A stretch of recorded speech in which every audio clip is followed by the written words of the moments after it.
Matatandaan nyo pa ba sila? Sila yung magkapatid na na-e-vlog noon ng Pugong Bia Hero mahigit 2 taon na ang nakalipas.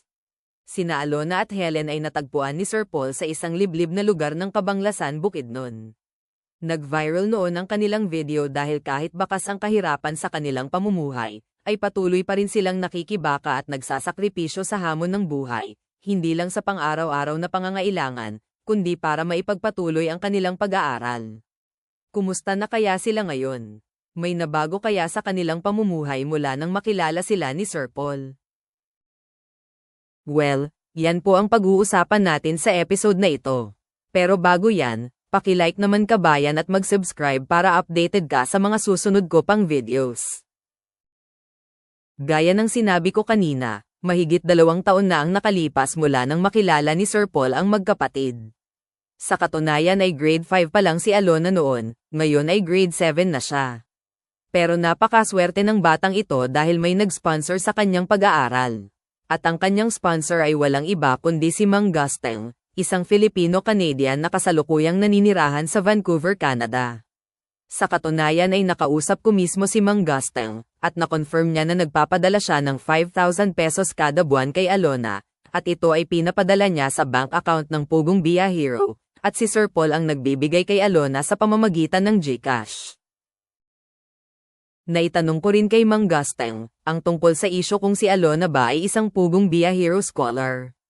Bihira lang kasi siyang ma-e-vlog ni Sir Paul, at never kong narinig ang pangalan niya bilang isang PB Team scholar.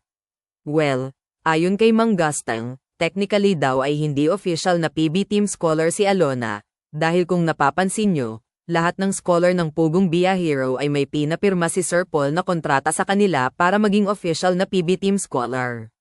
Sa kaso ni Alona ay wala.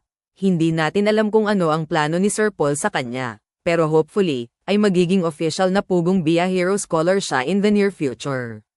Ayon pa kay Mang Gusteng, patuloy pa rin niyang i-channel through Pugong Bia Hero ang allowances ni Alona, kahit pa hindi siya opisyal na PB Team scholar. Sa kaso naman ni Helen, nasa senior high na siya noong matagpuan sila ni Sir Paul, at pinipilit niyang makatapos ng senior high kahit pa meron na siyang asawa at isang anak.